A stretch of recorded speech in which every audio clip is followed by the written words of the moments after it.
Hey everybody, welcome to the Faith Church Podcast. I'm your host, Jay Williams, and joining me today is Jeff Clossy. Hey Jay, how's it going, man? It's going all right. Good to be with you. I know, I'm back. Did we remember how to do this? I'm struggling remembering how to do a lot of things Yeah. over the last couple of weeks.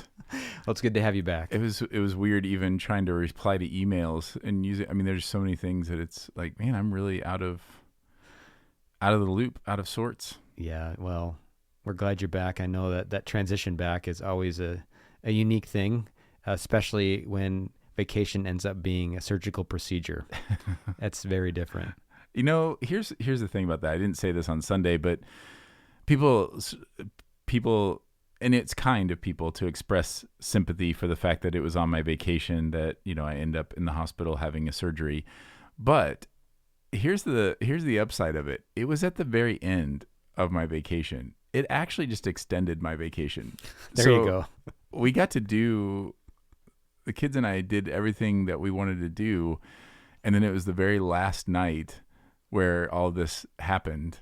And so in a sense, I ended up like in a bed with somebody telling me, hey, you can't go home from your vacation yet. You must stay out here in right. Colorado longer. So just imagine that, like, you're sitting in an Airbnb somewhere and then somebody authoritatively says to you, you can't leave vacation yet. You can't go back to work yet. And you'd be like, oh. I'll submit to that. Yeah.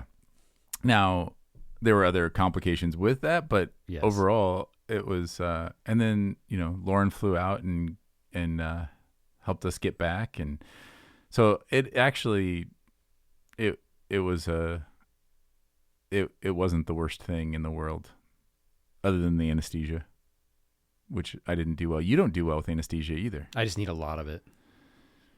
Takes It's a lot to 'cause knock you're- me out, Jay. The Irish keep fighting till the very end. I know. It's so funny to me that the Irish genetically. Yep. I Red don't hair, know. freckled, typically require more, apparently. Yeah, so Why is that? I don't know. It's just a gift. That's quite a gift. Yeah. It's like a superpower. Something like that. You ever think about bad superpowers of,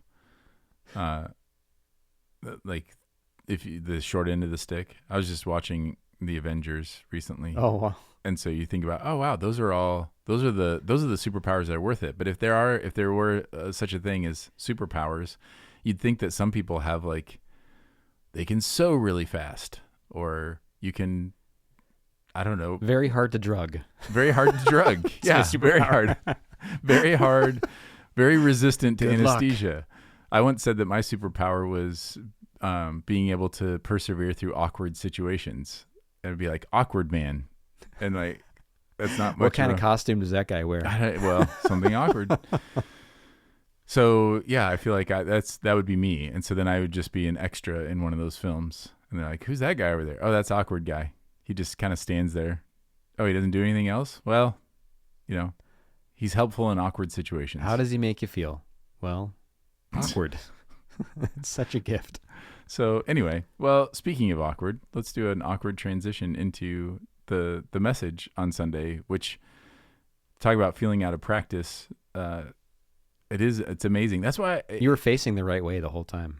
thank you. It is interesting. Anytime that I have even a couple of weeks off from preaching, getting back into that is a little bit of a challenge, and it just allows me to sympathize even more when your main pastoral role is not regular preaching. And I know you and Christoph have both expressed that, and I just know it's going to take you guys longer to prep a sermon than it does for me when I'm in a rhythm, because you're not in that rhythm. That's not your weekly rhythm. And it just feels a little bit like feels like me getting on a mountain bike every time I get on a mountain bike, because it's a few times a year that I actually get out there and get on the trails. And so every time there's a little bit of oh yeah, I got to remember how to do this. Yeah, that's a good way of saying it. And I mean, but then as you do it, you're like, oh yeah, I love this. And that's what I would say. My experience is like, yep, takes a little prep. Yeah. But I love it, and so thankful to get to do it. I enjoyed this sermon a lot. I think that the things that you hit on regarding, so just a reminder to those listening, we're in Hebrews chapter 11, all about faith and all these examples of faith throughout the history of God's people. And the way that you talked about faith on Sunday, I thought was so encouraging, and it was really complimentary to how Christoph introduced the series here, the like mini series on faith in the middle of Hebrews, about the nature of what it is. Because I think that this is one of the most important things today for us as followers of Jesus to have clear in our head. Like, what is faith? Because there are so many misunderstandings and misapplications of what it is. And to misunderstand it is to really miss Jesus and to miss what he has for us. So I'm so thankful that we kind of slowed down here. It's a longer chapter, so we're just approaching it differently. But it's valuable for us to sit in it and to really think about, what is faith? What does this mean that we trust Jesus? And we talk that way, right, all the time. We go to Faith Church. We're pretty unique that way in the emphasis, but I think we don't often have time to really think deeply about what is it? What are we talking about? Yeah. Why do you think that is, though? We have a question here that I think, and we could lead off with that because I think it's really at the core, at the crux of a chapter like this, which is we often don't talk about the kind of the nitty-gritty details about faith in ways that we sometimes will about other theological issues. Faith, I think if you asked most people in the church, what is faith, you'll get probably some pretty surface level answers. And we'll even have phrases like blind faith, and like we'll just kind of get this picture of, well, faith is just, it's jumping off a cliff and you don't know what's there. And it's much deeper than that, and it's much more tangible than that. I think that's the point, is we think of it as very intangible and very just intangible and hard to grasp. And so it's just like a feeling or a thought. But what Hebrews 11 is doing is making it very tangible and saying, this is what faith is. And now here are examples of how these people, what they did, that was faith. Yep. And it was all action. It's none of it was, not a single one of the people in chapter 11 are defined by what they thought or what they declared. So it's all like, oh, you want to know what faith looks like? Look at what they did. Look what they did. Look what they did. Look what they did. And that's not typically how we think of faith. No, and I think often faith is equated essentially with wishing for something. So you have faith, and it's like an overlap with hope, like, I wish this happened. I wish it were true that. And I think that's sometimes culturally what ends up happening, because we're at a place right now where knowledge and faith are often put on two opposite sides of each other, as if they're opposed to each other. So if you know something, you don't have faith. If you have faith, you don't know something. They're kind of like two different things. And I think actually contrary to that, they are not opposed. The more you know about something, the more faith you're able to have in it, which is exercised to trust. So the kind of faith that Jesus calls us to is a faith that is based on the knowledge that he presents about reality in himself. It is not an irrational thing. It is not a mere wishing. It does involve things that we have not been able to see with our own eyes. And all of these people, like the examples of like Abraham from this Sunday, he didn't know, he couldn't see with his own eyes where he was going to go and how that was going to work out. He didn't have turn-by-turn directions to the promised land, right?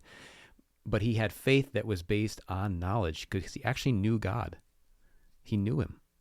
And that was not irrational. It was knowing a person the way we know people. And I think that sometimes, you get the contrast between science and religion too. That's based on this misunderstanding that science is knowledge, religion is faith, right? But that's actually not true. When you go to a mechanic, for example, you want to go to a knowledgeable mechanic about your car, and you want to go to someone who's knowledgeable about it enough that he's confident and he can take confident action, which is an act of faith, to fix it. That if I do this thing, this will happen because of the knowledge I have of it. And that's what we want. And I think that's a different sphere, because we're talking about knowledge in a much more relational way. Like the way I know you, Jay, is different than the way I would know how much something weighs. because personal relational knowledge is a different kind of thing. But we do know each other. That's solid, and that's fact. And based on the knowledge we have of each other, we have faith that certain things happen as we relate with each other, and we take action accordingly. So even like that we showed up to this room to record this podcast actually was an act of faith based on knowledge. Yeah. And so I think that for us as we follow Jesus is so important. It's why it's valuable to continue to grow in our biblical knowledge.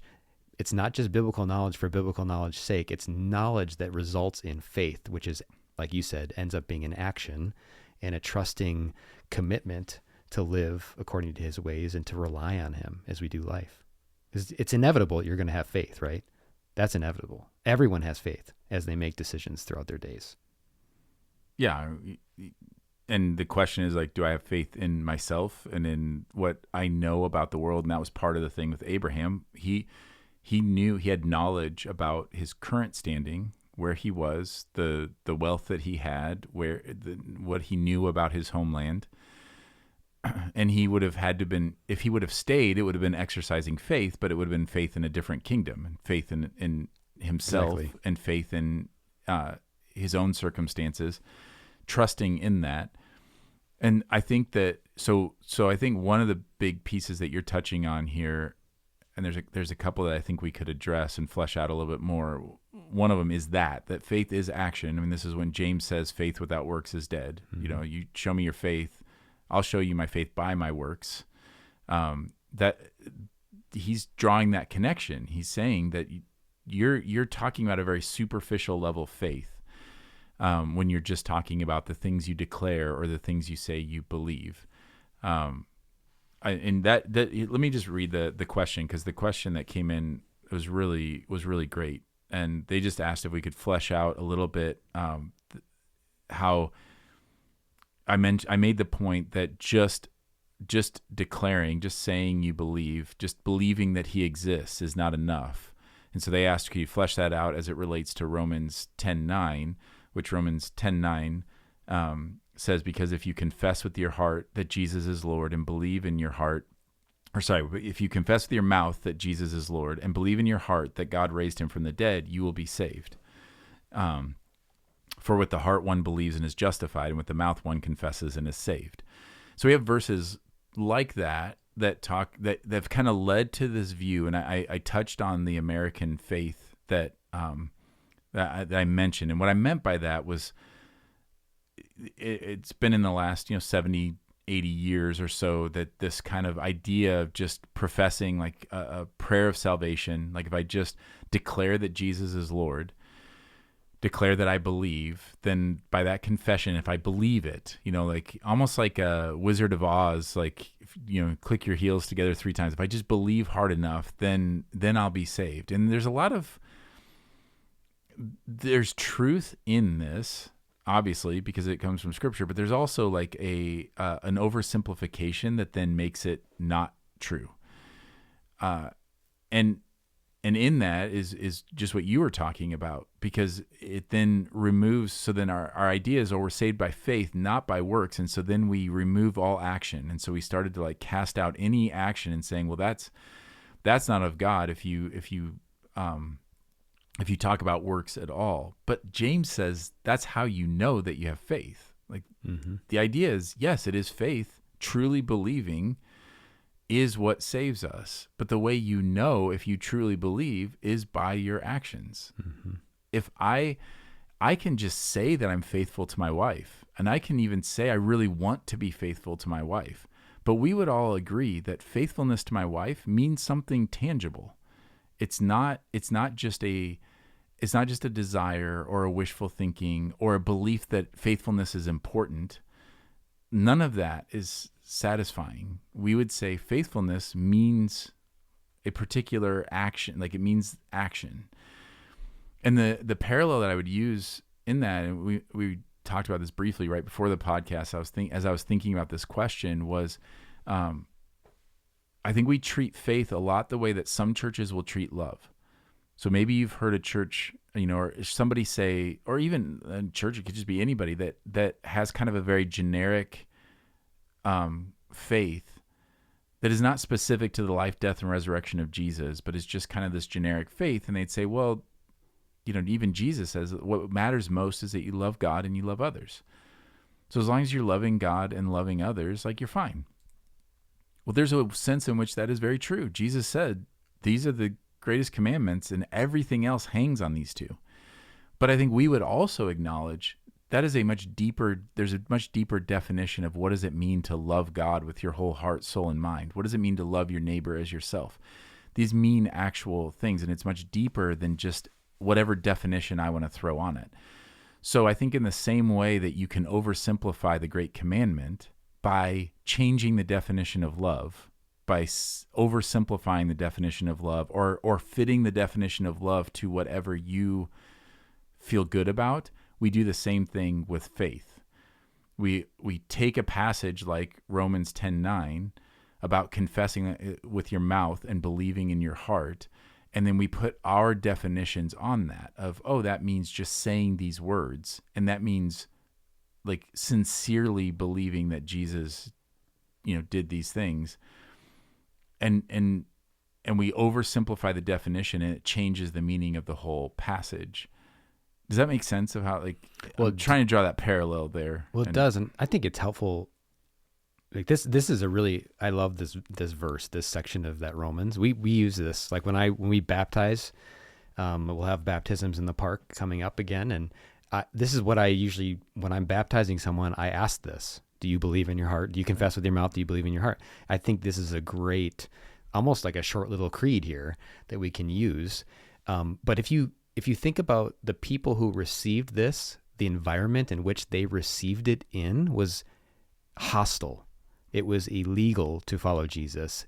To do so was to potentially not only receive persecution, but lose your livelihood, become like oppressed people. So confessing with your mouth that Jesus is Lord in a culture that said Caesar is Lord, and to contradict that is to invite death on yourself, is very different than what we have now. So that's why it's important that we flesh it out. Like, what's behind that is a heart that believes to the point of action.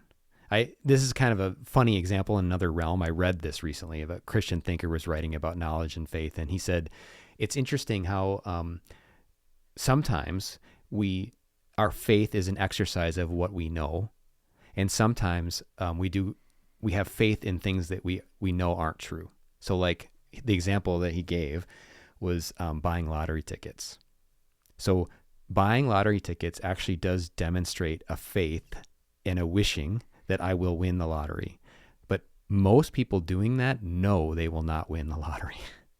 Their faith is actually contrary to the knowledge they have of what is real.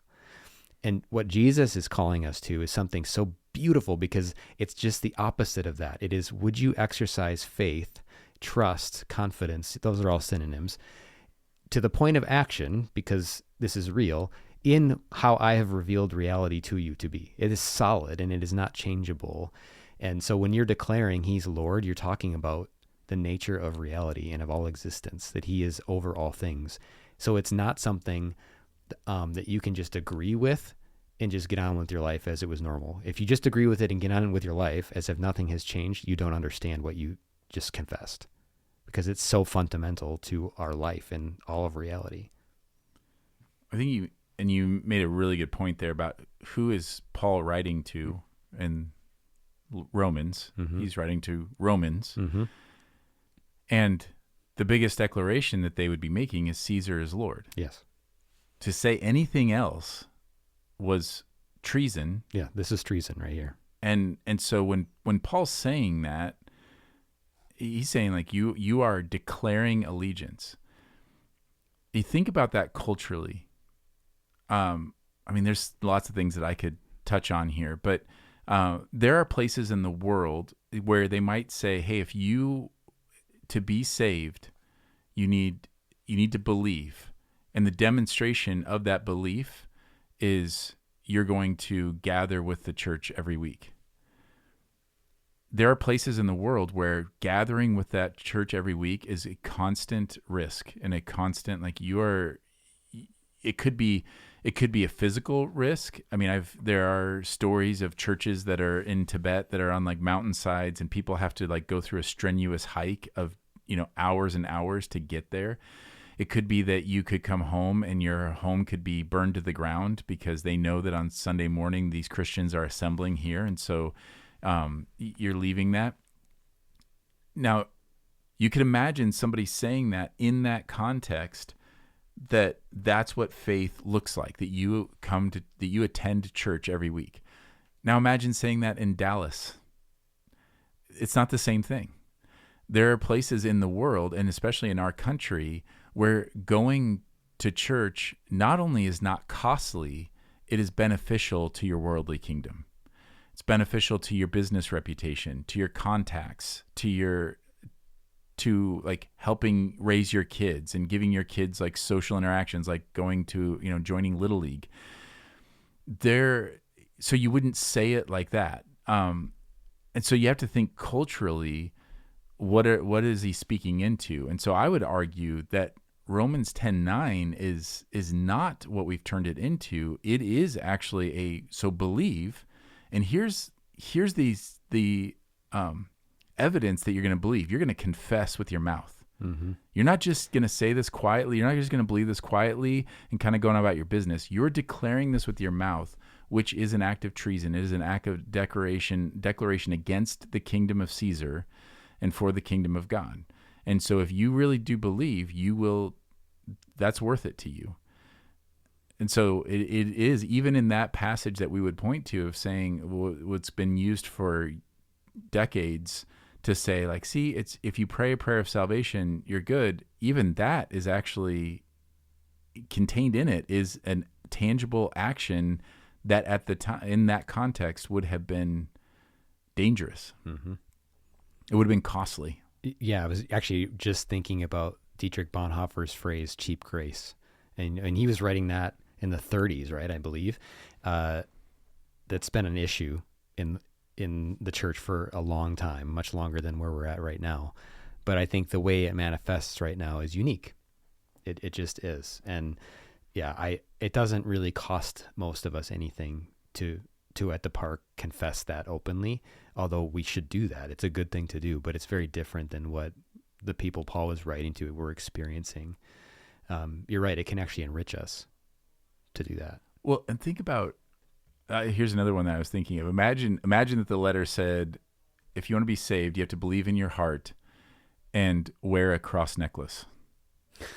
Or a fish bumper sticker or whatever. There are places in the world where if you wore a cross necklace, you would be endangering your life every time you went out. But that would not be the same here. Like lots of people wear a cross necklace that it means nothing. Even having a tattoo, I'm amazed at how many times I'll strike up a conversation with somebody about their cross necklace or about a tattoo with a cross or something on it and find that they don't actually believe in Jesus. It represents something completely different to them. The question is what Hebrews 11 is defining faith by. And I think the reason why it gives so many different examples is because faith is costly. If you actually believe this, then you will act in this way. You'll know because you'll act in a particular way. And it can be different for different people. Like there are things that would be costly for you to, like exercising faith. It's costly, and like for me, it wouldn't be. I've said that before about Sunday morning. There are people who come to church on Sunday morning for whom it is an exercise in great faith. And then there are others where it's not. Some people come to church and it's easy to come to church. It's either easy because you're a hyper extrovert and and you love music and you love whatever. I'm not saying that you don't also believe. I'm not saying that and I'm not saying that's a bad thing to say like, oh, I love, I like to see my friends or whatever. That's great. But it's different than the person who is battling depression or for whom coming into the church and seeing certain people is really painful, or whatever is going on, where they're having to, it's exercising great faith to show up. And for other people, it's not. It's easier. I've used the example before of like when people have said to me in the past, because I don't worry about money, they're like, oh, and I wish I had your faith when it came to money or God's provision. And I said, well, I often say, I don't know if like there's some faith in there, but I'm also kind of irresponsible when it comes to money. Like, so I don't worry. Like, you can not worry about money because you're exercising faith, and you can also not worry about money because you're irresponsible and you just don't think about it very much, and it's not a big deal to you. It's different for different people in that. But I think of all of that, I think what I would want to say is it's a great question. I think it's an important one to ask of, okay, well then how are we saved? And we are saved by faith. Mm-hmm. But it is by faith as the Bible defines faith, not faith as I define faith or as our culture defines faith. Just like we are called, the great commandment is to love God and love others, but as the Bible defines love, not as I just want to think about love or what the culture wants to think about love. We know that in other areas, that we have to let God define our terms. And so it's not me who's saying like, well, you got to prove your faith or whatever. It's none of that. It's just God gets to define what faith looks like. And he has in Scripture multiple times over and over again. It's fascinating to me if you see like the circular kind of, all of Hebrews is saying this is not about your works. Mm-hmm. It's about the work of Jesus and your faith in the work of Jesus, that he's the better sacrifice. He's the fulfillment of the law. So follow that train of logic. He's like, the whole argument is, this is not about obedience to the law or your sacrifices. Jesus has fulfilled all that. It is about your faith in him. And now in your faith in him, that looks like this action, your works. Yep. It's undoing, it's building, it's tearing down to the very foundation of their faith, of what they believed it meant to try to please God or live for God. It's tearing it all the way and then rebuilding it back up. You're still, it's like if you tore down a house and then you rebuild it, you might use some of the same materials or whatever, but they're different. They're in a different purpose, or they're in a different place. And so we're not made righteous by our works. We're saved and made righteous by our faith, which is demonstrated by our works. And it's the difference between when Jesus says, if you love me, you'll keep my commandments. If in your mind that is, well, if I keep the commandments, then I'll prove that I love him. That's not what he's talking about. He's saying, look, if you love me, you're going to do what I say. Like, that's the evidence that you love me. And that's just not, like, it's so weird to me. Here's what's weird to me. And I know I've taken longer than my normal turn. But here's what's weird to me. We understand this in everyday life, but for some reason with Jesus and with God, we like check it at the door. Like, by this, that there's no other area of our lives that we would settle for just a declaration of something and not attach it to works. So if I just told you, I like, you're my friend and I want to be good friends with you, and yet I continually gossip about you or prove to be untrustworthy and all these things, you're going to say, well, whatever you're defining as wanting to be a good friend, you don't actually want to be my friend. Like, you're not actually my friend. Just saying that, and I've said this before, just calling a thing doesn't make it that thing. Yeah. I can say like, oh, this is love. We see this all the time in the world where you're like, oh, this is, in Hollywood, you say, well, this is love. And we're like, that's not real love. Like, that's infatuation, that's lust, that's, whatever it is, but that's not God's definition of love. And so, I mean, think about if you told your boss tomorrow, like, I want to be the best employee. Like, I believe in this company and I want to be the best employee. And then you don't show up to work, or you do a really bad job. Like, there's no other area in our lives that we would say just saying the thing and just wanting it to be true is enough. And it's because you and in every one of those circumstances, you would say, I don't believe you. Like if you say, like, you want to be my friend, I don't believe you. Why don't I believe you? Because of your actions. Your actions tell me that you don't actually believe this thing that you're saying. And so, yes, it is genuine faith, genuine belief. But how do we know that that faith is genuine? It'll show in our works.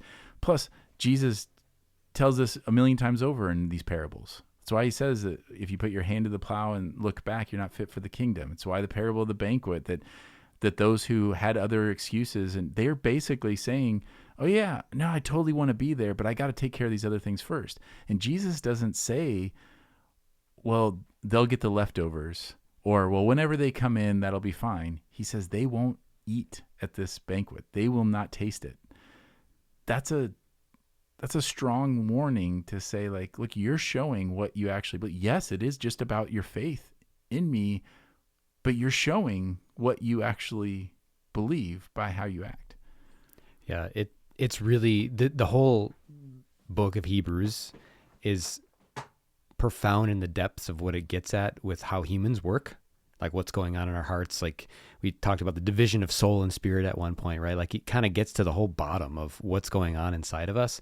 And this chapter, living by faith, I think it like puts a bow on all of that and gives us illustrations that it's not possible for any one of us as human beings to live without faith, because faith, I give just the first verse again of Hebrews 11. Faith is the assurance of things hoped for, the conviction of things not seen. Every single one of us got up this morning not knowing what the outcome of our day would be, because we cannot see it yet. I can't see 6 p.m. tonight. I have no idea. So in order to get there, I need to trust. I need to live and trust what I have knowledge of. And this is a call to make each one of those decisions throughout our day in confidence of how Jesus has revealed God to be and what the scriptures say about him and how the Spirit is working within us. And it gets at like that every single day that every human being lives will be based on trust in some way, because we don't have control of outcomes and we cannot see a minute from now what's going to be happening. So we have to live in trust. And God built us and made the whole world so that every decision and every act would be made in trust to him. And that's where we flourish. And I love that in the sermon you got there too, that one of the things we need to trust him most with, and one of the things that I think motivates our actions more than anything else, is our desires. Do we believe that he knows how to fulfill the deepest desires of our heart in the best possible way? Do we believe God knows how to do that and that it's only found in him? Or do we believe we know better and we need to take this, path that we're on in order to fulfill those things? And I'm really excited that the church, like the big church, not just our church, is at the place right now where we're able to talk about desires in a new way. I think it is really unique, at least in my lifetime, where it feels like we're recognizing, yes, sin is when you err and when you don't obey the law, but there's reasons for that. And some of the reasons that we end up sinning are because of actually very good desires that we are seeking to fulfill in very broken ways. And I think this whole chapter gets at, how do you start changing that? How do you start taking steps away from that if you don't want that anymore? If you want your desires that God gave you, like a desire for intimacy, just giving that example, relational intimacy and connection with people. There's all kinds of ways culturally that people pursue that good desire in ways that end up bringing harm upon themselves and harm upon other people. There are. But God has given us ways of fulfilling that both honor him because it reflects who he is, his image, which is always love, true love, like you were describing earlier. He gives us ways that those desires are meant to be fulfilled that actually bring joy to us like we couldn't have imagined. And I just love that that's where we are right now, because we can talk about things being right and wrong all day, but unless we get at why and how do we change it, it's not helpful. Because we end up, I think, just doing what we're describing here as kind of a cheap faith or a cheap grace where we just acknowledge, I agree with that. I agree that's wrong. And as if that's the end of the story. or I agree this behavior's right, but we aren't able to live it out and enjoy it the way God intended us to. So I love, the example of Abraham to me is such an apt one at getting at that. What he was called to, that he could not have foreseen how it would end or even how it would unfold, required trust in a person that is beautiful. And it is neat too that these characters, so like Abraham as the example, the thing we are called to emulate in him and to imitate is that trust. Because we don't live the life he lived. We're not called to the thing that he was called to. We have a different call, each one of us, and we can imitate his trust. And I mean, to me, that's what we do. That's what all of this is about, is growing in that together and actually doing that with Jesus.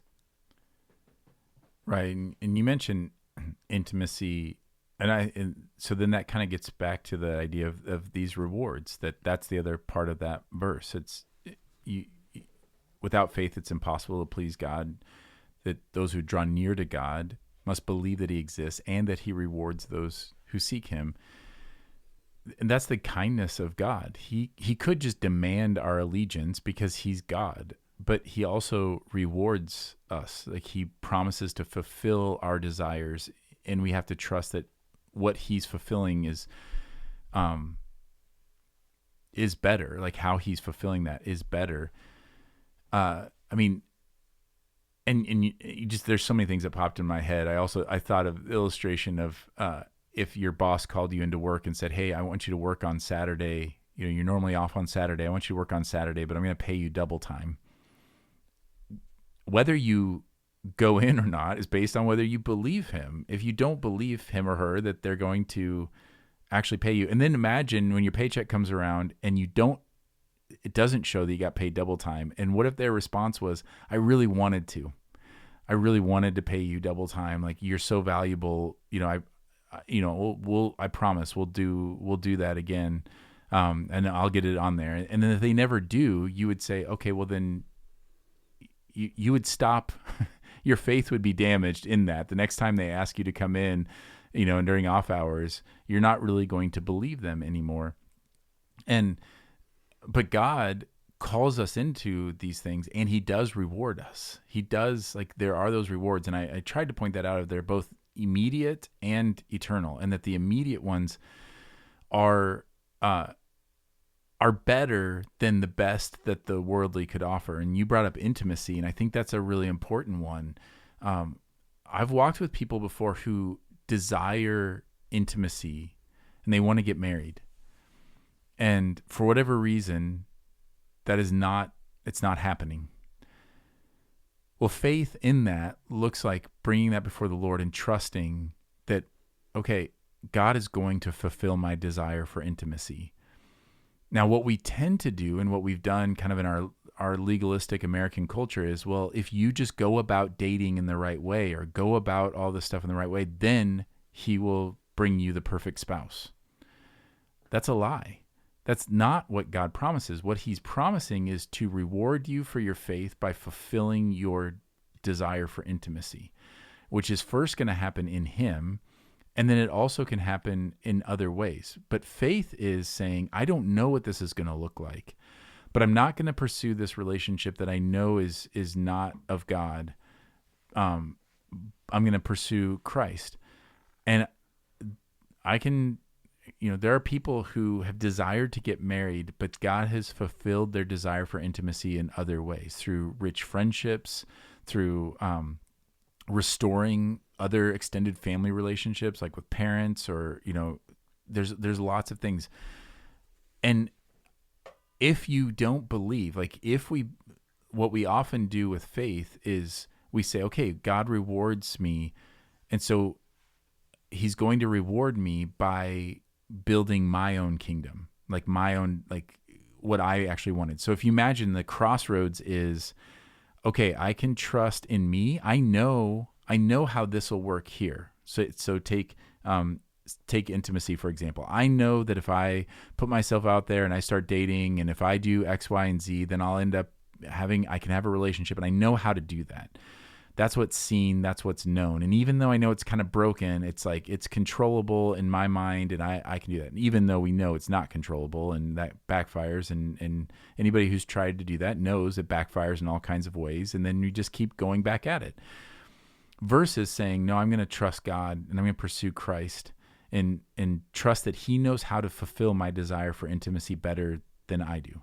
Okay, so if that's the crossroads, what we often then say is, okay, I'm going to trust God that he's going to fulfill what I want, meaning a marriage. So I'm going to try to do it his way. But that's not actually faith. That's just using kind of God as this genie of trying to like bless my kingdom, which is at war against his kingdom.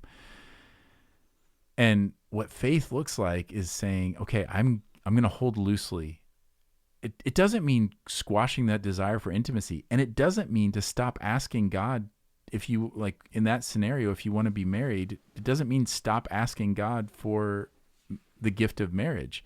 What it means is holding it all loosely and just saying, but what I'm going to do is seek first the kingdom of God, and he's going to add everything else to me, everything that I need to fulfill this desire for intimacy, and to trust that the intimacy he has for you, whether that's in a marriage or in friendships, sometimes friendships with people that you wouldn't have first picked out as friends, that it's better, that you will actually be more fulfilled in intimacy in God's plan in that, even without, for example, the marriage that you wanted, than you would even with the best marriage that the world has to offer.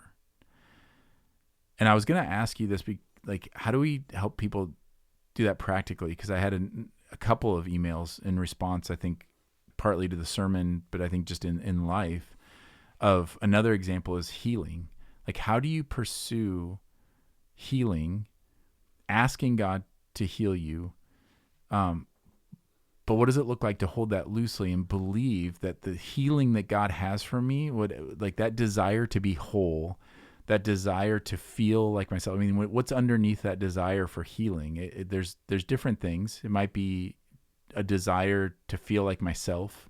Mm-hmm. If you're battling like a chronic illness, it could be a desire to live, like a desire for life. If you're battling a life-threatening illness, it could be a desire to experience joy. If you're dealing with like depression, there's a lot of different desires, but whatever that is, to say, okay, this desire that I want, it's not about squashing that desire. It's about laying that out to God and saying something like, okay, what I really want, God, is to feel like myself, or to have life.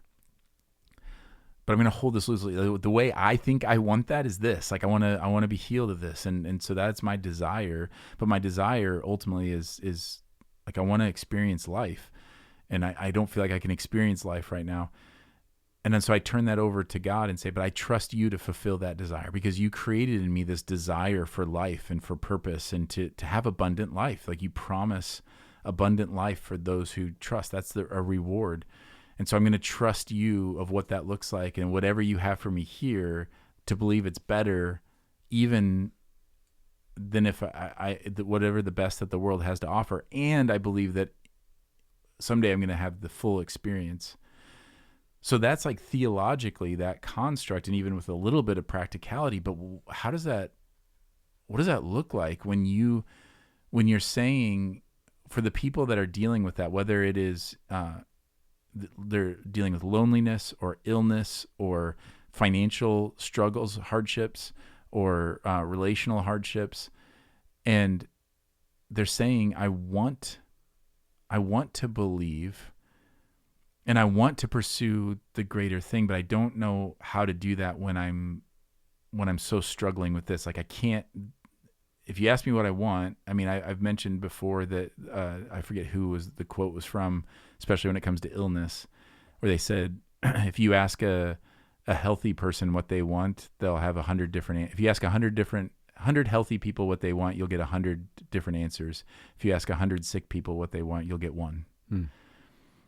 And I think the same thing is true if you ask 100 people who are in relatively healthy marriages, what do they want? You'll get 100 different answers. If you ask 100 people who are in broken marriages, what do they want? You'll get one. If you ask 100 people whose kids are doing well, what they want, they'll get 100 different answers. If you ask 100 people whose kids are suffering, what do they want? You'll get one answer. So I'm thinking specifically for the people that are in the life stages or in the situations right now where they have one answer. When you ask them, what do you want? There's just one answer. And it's the same thing they've been asking God for years, maybe. What does it look like practically in that moment to have faith? Mm-hmm. That's a great question. I would say a couple things come to my mind right away. I mean, one is, so if you're in the situation where you've identified, this is my desire and it's a good desire, and it's just, I've been asking for that and I'm not getting that from God. I think the way, at least we see in the Bible, God's people respond to that situation is through lament. And so Psalm 13 is it's just a short psalm, and it's a perfect example of what a lament is. But basically it involves coming to God with the honest feeling and the honest desires, and even the disappointment that hasn't happened, and really interacting with him over that. So it's not just playing the video in your mind of what you want and then all that feeling that you have about that what you want. It's actually communicating with God all of those things. And part of what lament involves is then, and Jay, you were doing this as you were setting up the question, it involves seeking, what is true about God, or what has God done in Christ? All these things that we see in Jesus and that God's revealed in the scriptures. What does he have for me? What has he provided for this right now? How can I find comfort in the middle of misery? And I believe we can actually learn to do that. But it does involve some discipline. I think so lament is actually something that requires action. It requires time and energy to do it. But I do think for a lot of people, that's what the most important thing is, because we see Jesus doing that even when he gets close to the cross, when he says, Father, let this cup pass from me. And then he ends by saying, but not my will, but your will be done. I believe that's like a short lament, actually. And him, because he knew who God was, he knew that what he was entering into with him was actually going to be good. But he was honest about the fact that really don't want that, if possible, if there's any other way. And I think that's one thing. I would also say, watch your heart there's a difference between asking in faith and asking as a demand. And the request to God for something becomes a demand when we only have one possibility for how that desire could be met. So like the example of intimacy, it has to be this relationship right in front of me. Not even like the idea of something more like a marriage, but this person. That's a demand, and I would say that when we start doing that with God, we do start to. When we demand he fulfill our desires in a specific way, we are kind of putting ourselves above him and imagining that we know best what is good for us. And that's just not true. We don't. And I think most people doing that, if they're following Jesus, they know that already. They just have to be alerted to that fact. We just don't know better than God does what is good for us. Which, by the way, just interjecting in there, we are by definition then missing out on the better thing. Yeah, exactly. Like a child who asks for a cookie, not knowing that there's, a whole cake and ice cream buffet right behind it or whatever, and insists on getting that thing. Yeah. We are just missing out on something better, and that's part of that faith. Sorry, continue. No, those are just a couple things that come to mind, and I would just encourage the person in that spot to not go at that alone. Any of those things, you can lament with other people, and you can pray and talk about desires with other people. And so I would encourage, it takes some courage and trust in God to actually talk with other people about that in healthy ways. But I would encourage you to do that. If that's what you're hearing this and you're feeling like, yeah, that's me. Talk to someone who you come to church with, or you sit near, or, Jay and I always say this on this podcast, but reach out to us. We would love to, either help you connect with someone or sit with you and talk through what it is you're facing, because that's part of the human struggle, unfortunately, is that we are people that are in need of comfort. We are in people who are in need of refuge. And the temptation is always going to be finding it in ways that are not of God and trying shortcuts to get comfort or to find refuge in things that aren't actually safe, and they won't be. The beautiful thing to me about like this chapter and even this Hebrews, the book of Hebrews, and the new covenant promise of a changed heart and a new way of living with God in us is that we can actually not just survive those really difficult times, but actually grow in significant ways that bring joy that we couldn't have imagined through the difficult times. It doesn't mean that times aren't difficult. It doesn't mean that things happen that are okay because of that. There's a lot of bad things that happen. They're not okay.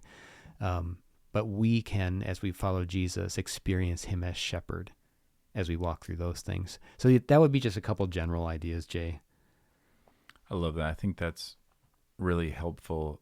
I think that just as I was kind of thinking about that, of how you do that with one another, I think lament is not the same thing as complaining. And so there's a faithful way to lament. And I think what you said about disappointment, I think sometimes we think that expressing disappointment is somehow like a faithless thing. It's not. You can express, but I like what you said. I think what we need help on sometimes is, maybe it looks like this. Maybe it looks like sharing with somebody, hey, I'm really struggling with this right now. And I find myself being really fixated on one solution. Mm-hmm. I like how you said that the difference between the demand and a request of, that like a demand is when it gets very specific. And so we can confess that to one another of like, hey, I'm struggling right now with my health, and I'm getting really fixated on like this solution. And I want to hold that loosely, because I want to believe that what God has for me is even better. We talked about joy and peace. Paul is such an example. Philippians 4 is such a great chapter to read when to see the effects of sanctification, to see what it looks like in a life that is likely nearing its end, but that has been formed and shaped by believing God and trusting in him, that what he has is better. Because there in Philippians 4, Paul just says, look, I can handle any of these circumstances because in Christ, I have everything that I need. I no longer, my joy no longer goes up and down with, whether I have a lot or I have a little, or if I'm healthy or I'm not. In all of these circumstances, whether he's being loved or being persecuted, whether he's in prison, whether he's free, like it's because this is a person who has learned over and over and over again that God does reward those who seek him, and that what he has is better. And, I've experienced that in my life, and yet even I still feel like I have to relearn it every time. I'm such a child when it comes to this stuff, where I experience that and I'm like, oh man, it was better. And then the next time it's like, well, but is it really better? But that's what a life of faith eventually kind of grows. That's why God lets us practice, which by the way is why we do this in the small things every day, why that matters, because that is the practice that then gives us hope and confidence. It's common for you and me both to interact with people who have given, like, it's so easy to give zero thought to God when things are smooth. And then as soon as a storm comes up, then all of a sudden you're trying to practice a faith and exhibit a faith that you've not been practicing. And, it would be like, you and you're coaching soccer, of like every practice, you just sit there and eat orange slices. And then all of a sudden you go out into a game and they're like, oh gosh, people are like trying to take the ball from us and everything. And like, what do we do? And you're like, oh yeah, sorry, we haven't practiced any of this. But we love orange slices. And, and so that would be part of my encouragement is, if you are right now in relatively calm seas, don't take that for granted. Don't waste that opportunity. Be in the Word, be in prayer. Look for ways to exercise faith, to believe God, because there's going to come, stormy seas are going to come. And to bring that all like to a head as you pursue Christ in this, realizing that over time you realize that being with God in the stormy seas is a way more peaceful experience than being without God in the calmest of seas. And if you don't believe me, you can pick out anybody's life, talk to anybody you know that you think has a very calm life, and they're going to have stresses. And if you ask them, like, what's stressing you out today? It may feel really small to you. Like if you're dying of cancer and you ask somebody what's stressing them out today, they're like, I got like 8 emails to respond to. And you'd be thinking like, I would trade if that was my biggest stress today. But the human condition is that we feel stress and we feel these things because we're out of control, because we aren't in control. What we're actually exhibiting is the reality that we know at our core that I don't know what 6 p.m. holds. And so I can't master any of this. And it's also communicating that even in the calmest of seas, you still aren't going to have peace without God. It doesn't last. It's very temporary. It's very fleeting. And that's what's really hard, by the way. When I've struggled with health issues, and even now as I struggle with them, it's hard not to believe that if this got solved, then everything would be fine. And yet anybody who has ever had any health issue that then goes away knows that did not, like another storm is there, another illness, another hard trial. You've dealt with that. I've dealt with that. Like there is a point, and I get it, what it feels like, where you're just saying there's this one thing. If this one thing was fixed, then I'd be fine. But it's actually not true. The better thing is exhibiting that faith and building that relationship with God and being fulfilled in Him, because then whatever comes, your peace is not shaken, your joy is not shaken. And that's what He really wants for us. And all of that is in preparation for a day where it will all be completely fulfilled. Mm-hmm. But we'll be so well-versed in experiencing joy in Christ that will just magnify our joy for all eternity. And God won't settle for something less than that. He loves us too much to give us some kind of junior varsity experience of Him. And I'm thankful for that. And that's why we need one another, because how do you even remember all of those things? How do you hold on to any of those things? We need to be able to confess those things to each other and to be able to receive the gospel from one another and to be pointed back to Jesus in compassion. And we need people to lament with us. We need people to rejoice with us. We need people to remind us of His goodness. And so please do reach out. Don't do this alone. One of the marks of even people that we've known, I mean, you and I have this unique perspective that we know way more stories than anybody else knows in our church. Yep. And it's always amazing to me how often people think they are alone, and how often you and I would both be thinking, I know 5 people who are walking a very similar road to you right now. And sometimes we can't share that because we're trying to protect all that, but sometimes we try to in unique ways or try to get people connected. But I would just say, like, you don't need to walk it alone, because you're not alone. No. And I would just give a real quick here. I know we need to land this plane, but if you're thinking that, like, yeah, I want that connection. One of the simplest ways to do that, I think, in our environment on a Sunday morning, as you say hi to someone that you've said hi to a lot of times, is to just say, hey, can I ask you to pray for something for me? And just, you don't have to tell your whole story. You don't have to reveal everything about yourself, but just say what your need is. And then say, is there any way I could pray for you? Just start there.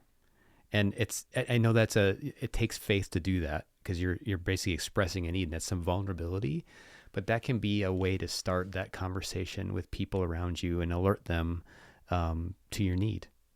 Just, could you pray for me? And just so you know, so we're clear, that need could be a specific tangible need, mm-hmm. or it could be the underlying desire. So maybe you're in a situation where you don't know that person well enough that you're like, I want to share all the details of mm-hmm. what's going on, But you could say, hey, could you pray for my encouragement? Because I'm just feeling really discouraged today. Yes. That's a need. And the person will pray for you in that. You can also offer specifics, but I'm just saying, like, there's different levels to do that. And it actually is a good practice in the exercise of what is the deeper need. Like, that's a really important self-diagnostic thing to say, okay, what is it I actually want here? What is it I'm hoping this thing will fulfill? Like, if I want this relationship, what am I hoping that'll fulfill?